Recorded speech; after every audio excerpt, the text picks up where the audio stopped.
मानखुर्द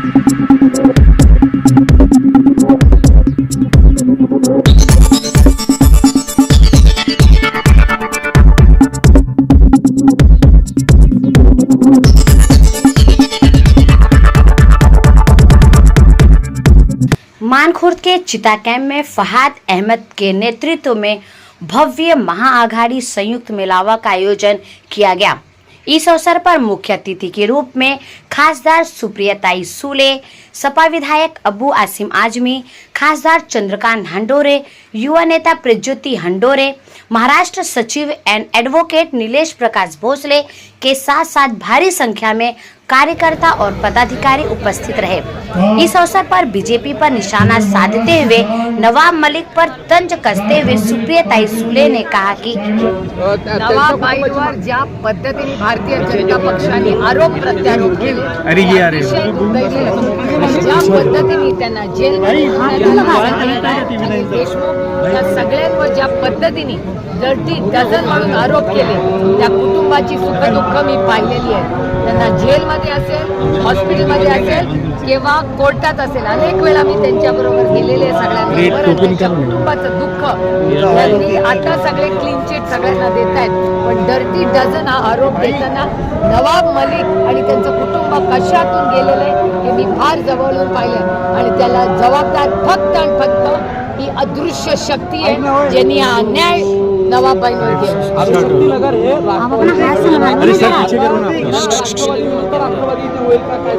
बघूया ना, महाविकास आघाडीचा निर्णय पुढच्या 8 दिवसात होईल। काय सीट वाटप संदर्भात काय पुढच्या 8 दिवसात कळेल ना सर। आपको बता दें, तेज बारिश होने के बावजूद भी इस अवसर पर लोगों का काफी जमावड़ा दिखा।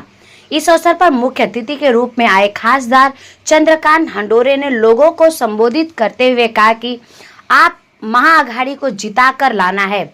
288 टोटल सीट्स है, उसमें 144 सीट जो पार्टी को मिलेगा, जो आघाड़ी को मिलेगा, उसकी गवर्नमेंट बनती है। हमारे 31-32 खासदार पूरे महाराष्ट्र के जो 6 विधानसभा से चुन के आए हैं, तो 32 खासदारों की जो एमएलए की सीट्स है वो सब कुल मिला के 154 सीट्स है, जिसमें महाविकास आघाड़ी आगे है। तो इसका मतलब ये है कि 144 से 154, 44 से 10 सीट हमारी आगे है। इसका मतलब ये है कि महाराष्ट्र में हम लोग महाविकास आघाड़ी गवर्नमेंट बनाने जा रहे हैं। लेकिन हम लोग 154 के ऊपर खुश नहीं, हम चाहते हैं माननीय पवार साहब, माननीय ठाकरे साहब, माननीय हमारे नेता राहुल जी गांधी, नाना पटोले जी, समाजवादी पार्टी के नेता अबू आसिम जी और बाकी जो सेक्युलर को मानने वाले जो पार्टीज है,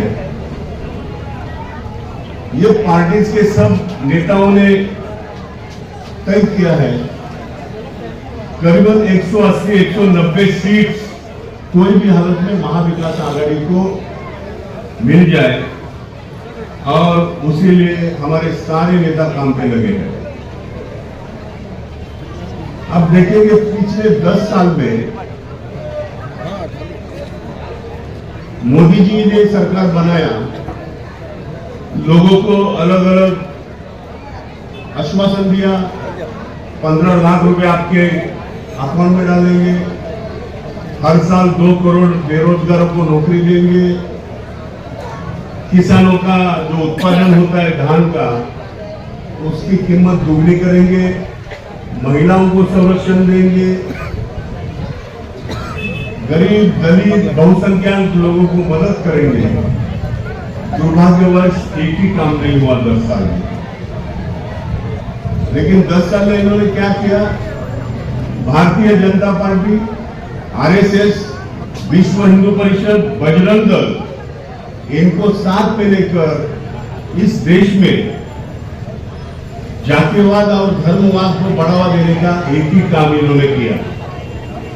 जाति जाति में फूट करो, धर्मवाद को बढ़ावा दो, ये काम इन्होंने किया।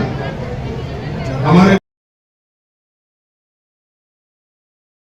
चिता कैंप का विकास और लोगों की समस्या पर बात करते हुए आमदार अब्बू आसिम आजमी ने आयोजक फहाद अहमद की तारीफ करते हुए और नवाब मलिक पर निशाना साधते हुए कहा कि के लिए बदन पर आधा कपड़ा पहनकर लाठी लेकर पूरे मुल्क में आपने अंग्रेजों के खिलाफ जो लड़ाई लड़ी थी, अगर गांधी जी आप उस वक्त जो अंग्रेजों ने मसौदा बनाया था हिंदुस्तान पाकिस्तान के बंटवारे का, उसको आप फाड़ के रद्दी टोकरी में फेंक देते तो खुदा की कसम में आपकी इज्जत और करता।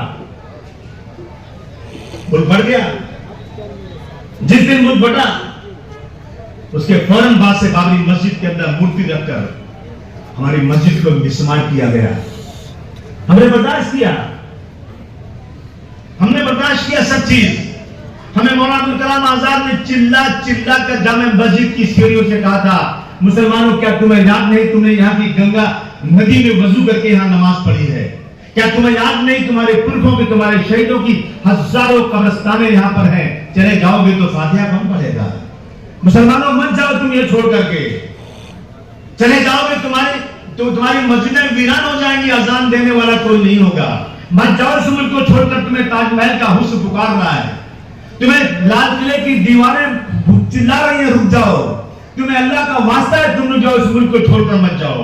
तुम्हें हम कोई खैरात नहीं, तुम्हें इस मुल्क में हम देंगे। जो कानून बनेगा वो मुस्लिम हिंदू सिख ईसाई सबके लिए एक तरह का कानून बनाएगा। खुदा की कसम जितने पाकिस्तान गए थे ना उससे बहुत ज्यादा हिंदुस्तान में रहकर पाकिस्तान मुर्दाबाद का नारा लगाने लगे। हमारी भी हुकूमत आएगी। कौन कुत्ता, पता नहीं कौन कुत्ते को कहा था, मुझे नहीं मालूम। अरे आखिर कुत्ते बहुत काटते हैं, शायद कोई कह दिया होगा। तो जेल में चले गए, छूटे फिर जल गए और छूटे नहीं आज तक। और इसी मुल्क में एक औरत कहती है कि 20 लाख मुसलमानों को कत्ल कर देना चाहिए, इस मुल्क को हिंदू राष्ट्र बना देना चाहिए। कोई कानून नहीं उनके लिए, हमारे लिए सब कानून है। जिसको जो चाहा कर दिया। हम ही को कातिल कहे कि दुनिया हमारा ही कत्लेआम होगा, हम ही को कातिल कहे कि दुनिया हमारा ही कत्लेआम होगा। हम ही कुएं खोदते फिरेंगे और वो पानी हम ही पे हराम होगा। जो महाविकास अघाड़ी बनी है वो एक सेकुलर अलायंस है। इस सेकुलर अलायंस की मैं सबको याद दिला रहा हूँ कि यही सेकुलर अलायंस बना था पूरे देश के अंदर इंडिया अलायंस के नाम से, और उसने 400 पार वालों को 240 पे लाया और 10 साल में उनका कमर टूटा नहीं था, उनका कमर टूट गया और कमर तोड़ना है तो सब लोग एक साथ इंडिया अलायंस के साथ ही रहना। चाहे किसी को सीट मिले चाहे नहीं मिले, चाहे किसी को उम्मीदवारी मिले नहीं मिले, लेकिन सब देश बड़ा होता है, पार्टी बड़ी नहीं होती। सब लोग देश के लिए समर्पित हो जाओ, देश का संविधान को बचाने के लिए। एक एक बच्चा होता है जिसमें नाम लिखवाए और इंडिया अलायंस या यहाँ पे जो महाविकास अघाड़ी उसको वोट दे। मेरा पाला हुआ बच्चा मुझे आंखें दिखाता है, जिसे आगे बढ़ाता वही मुझे पीछे गिराता है। कुछ तो आपको शर्म होना चाहिए। जिसको बाप बोलते हो उसको गाली दे रहे हो, जिससे राजनीति सीखे उसके सामने खड़े हो रहे हो। ये कोई मतलब नहीं, कोई जन्नत का है, स्वर्ग का रास्ता नहीं है। जिसको लड़ना हो लड़े आके, मुझे कोई फर्क नहीं पड़ता। मैं इलेक्शन जैसे लड़ता तो वैसे लड़ूंगा, ना कोई मैं उसकी कोई चेंजिंग करने वाला हूँ कुछ। बाकी आगे जनता जिसके साथ खड़ी रहेगी वो जीते। सर ऐसा भी पहले जीत आने दो ना, जो डेवलपमेंट मैंने कॉन्टिन्यू किया यहाँ करूँगा। स्कूल अच्छे बनेंगे, सड़कें अच्छी बनेंगी, अस्पताल अच्छे बनेंगे, क्राइम खत्म करेंगे, ये सब करेंगे और क्या करेंगे। कानून में मिलने का निचली अदालत की किया है तो अगली अदालत और आगे जाएंगे और कुछ और आगे जाएंगे। विकास अघाड़ी नहीं देगी, जो दूसरे लोग हैं अपोज में वो वहाँ दे रहे हैं कैंडिडेट ताकि दोनों लड़ जाए और सीटें चली जाए।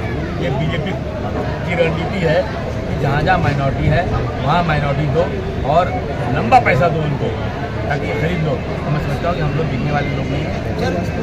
नहीं, जिस तरह से मैं सच बताऊँ डर तो लगता ही है और हर इंसान को डर लगता है जब इतने बड़े नेता आ रहे होते हैं। लेकिन जिस तरह से लोगों का समर्थन मुझे मिल रहा था, जिस तरह से लोगों का गुस्सा है मौजूदा हालातों को लेकर, चाहे वो देश के हालात हो चाहे अणुशक्ति नगर के हालात हो, मेरे दिल में ये उम्मीद थी कि ये मीटिंग सक्सेसफुल होगी और मैं इस एहसान का बदला कभी नहीं चुका पाऊंगा जिस तरह से अणुशक्ति नगर के लोगों ने मुझे प्यार दिया।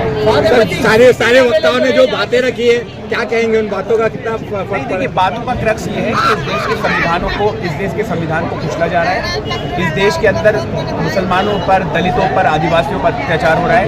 इस देश के संसाधनों में चोरी हो रही है और जो चोरी करने वाले लोग हैं उनको भगा दिया जा रहा है। देश में हिंदू और मुसलमान जो हमेशा एक साथ रहते थे आज उनको बांटा जा रहा है। इस सारी चीज़ों को लेके वादे की गई हैं और ये कसम खाई गई है कि आने वाले चुनाव में महाराष्ट्र के अंदर एक सेकुलर सरकार होगी, जिसके अंदर उन तमाम मेरे पैजामे इन नाप वाले लोग जो बयान देते हैं ना, उनके खिलाफ कार्रवाई होगी और वो लोग जेल के अंदर। स्थानीय विधायक से भी नाराजगी दिखाई लोगों ने।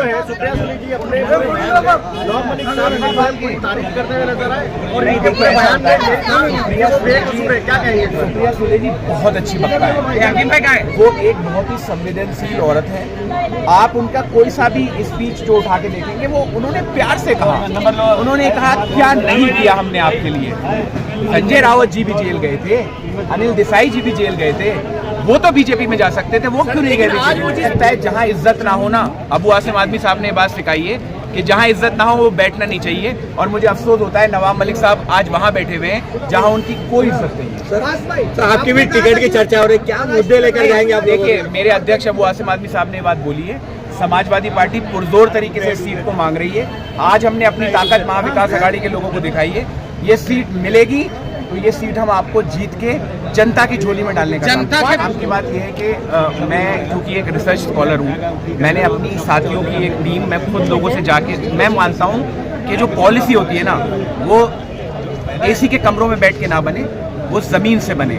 मैं लोगों से बात कर रहा हूँ, मैं कोई भी वादा आज नहीं करना चाहता, मैं लोगों से बात कर रहा हूँ, लोगों के मुद्दों को समझ रहा हूँ, जो लोगों की ज़रूरतें होंगी उसके हिसाब से एक मैनिफेस्टो तैयार किया जाएगा। उसके अंदर हम प्रायोरिटाइज करेंगे कौन सी चीज़ें जो 6 महीने में करनी है, कौन सी चीज़ें जो 1 साल में करनी है और कौन सी चीज़ें जो 5 साल में करनी है। एक पूरा रोड मैप हम अणुशक्ति नगर विधानसभा की जनता के, अतुल्य जनता के सामने रखेंगे। गौर करने वाली बात यह है कि इस महाआघाड़ी संयुक्त मिलावा में विपक्ष पर जमकर वार किया गया। लोगों से अपील की गई कि आप इस बार महाविकास आघाड़ी का साथ दें। अभी तो यह आने वाला वक्त ही बताएगा जनता किसका साथ देती है। ब्यूरो रिपोर्ट, रियल खबरें।